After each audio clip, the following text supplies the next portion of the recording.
आज तौहीन election commission उस case की अडयाला जेल में समात है। कोई ऐसी अदालत नहीं है सिवाय हाई कोर्ट और सुप्रीम कोर्ट के जो अडयाला जेल में ना गई हो। तमाम अदालतें खुद चलकर खान साहब के पास जा रही हैं। होता यह है कि आमतौर पर अक्यूज को अदालत में पेश किया जाता है, लेकिन इमरान खान साहब की तस्वीर से, वीडियो से इतना खौफ है कि सिक्योरिटी का बहाना बनाया जाता है। हालांकि अगर एक शख्स को स्टेट जो है सिक्योरिटी नहीं दे सकती तो फिर 25 करोड़ आवाम को कैसे सिक्योरिटी देगी? तो ये एक बहाना है। पहले सिक्योरिटी दी नहीं जाती थी जब हम कहते थे कातलाना हमला हुआ था, और अब वैसे कहते हैं जी कि सिक्योरिटी के खदशात हैं जी। लिहाजा इलेक्शन कमीशन अपने अख्तियारात का नाजायज इस्तेमाल करते हुए तौहीन अदालत की कार्रवाई कर रहा है। इलेक्शन कमीशन कमीशन है, अदालत नहीं है। वो तौहीन अदालत की कार्रवाई नहीं कर सकता, लेकिन उसके बावजूद क्योंकि नाम आगे क्या है जी, इमरान अहमद खान न्याजी, उस वजह से जी।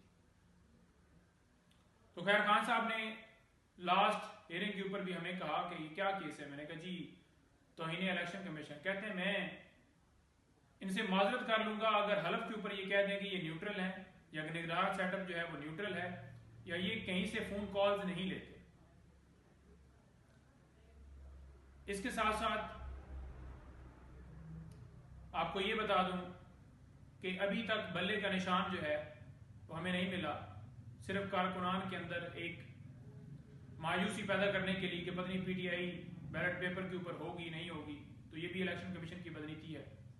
इससे पहले भी इलेक्शन कमीशन ने इमरान खान साहब की गैर कानूनी एक नोटिफिकेशन जारी किया था डिस्क्वालिफिकेशन का, और फिर ये भी कहा था कि इंटर पार्टी इलेक्शन जो है, जो कि हमारे आइन के मुताबिक हुए थे, कि दोबारा करवाएं। हमने दोबारा करवाया, फिर कहा गई ठीक नहीं हुई, ये गलतियां हैं।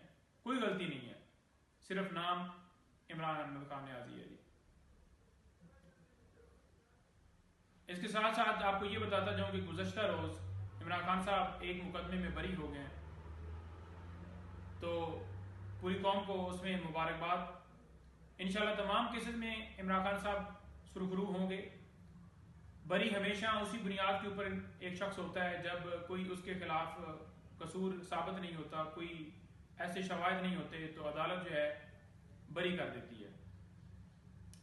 उसके साथ साथ कल इद्दत के दौरान निकाह वाला जो केस था, तो उस केस की समाअत के लिए भी अदालत ने कहा है कि जी वो भी चलकर जाने के लिए जेल में तैयार है। कभी मुफ्ती सईद के जरिए दरखास्त, और कभी खाबर मानका को अगवा करके उसके ऊपर केसेस बना के, तो उसके ऊपर उसे भी लाया जाता है कि आए जी इमरान खान साहब के खिलाफ आप भी एक दरखास्त दें, वो वापस ली जाती है। तमाम के पीछे एक ही लोग हैं, सेम गवाह हैं, सेम वकील, आप सबको पता है। उसके साथ साथ जज अबुल हसनात साहब जो कि साइफर केस की समाअत कर रहे हैं, उनके ऊपर अदम एतमाद का इजहार किया गया है खान साहब की तरफ से, लेकिन उन्होंने कहा है कि जी नहीं, मैं आपकी दरख्वास्त जो है रिजेक्ट करता हूं और मैं ही सुनूंगा। हालांकि आपको बड़ा वाज़ेह पता है कि जिस तरह से उन्होंने मीडिया के ऊपर पाबंदी लगाई है, अंदर एक्सेस के ऊपर पाबंदी लगाई है, जिस तरह से वो केस सुन रहे हैं, साइफर रूल्स नहीं दे रहे, फर्द जुर्म जैसे लगाते हैं, जैसे ट्रायल पहले चलाया वो तमाम प्रोसीडिंग्स को इस्लामाबाद हाई कोर्ट ने कलदम करार देते हुए दोबारा घड़ी जो है अगस्त के महीने पर वापस भिजवाई, तो ये वाज़ेह तौर पर बड़ा जाहिर करता है कि किस तरह से वो बाइस हैं, लेकिन उसके बावजूद वो सुनना चाहते हैं। तो इस तरह के केसेस हैं जी। इंशाअल्लाह ताला इमरान खान साहब हर केस में सुरखरू होंगे। तमाम झूठे केसेस हैं, बोगस केसेस हैं, सियासी बुनियादों के ऊपर बनाए गए हैं। कोई एक कसूर नहीं है इमरान खान साहब का। कसूर सिर्फ यही है कि वो डट कर खड़े हो गए, उन्होंने एब्सोल्युटली नॉट कहा अमेरिका को, और उन्होंने गुलामी मंजूर नहीं की, और अपनी कौम का सर जो है वो फख्र से बुलंद किया। कसूर सिर्फ ये है।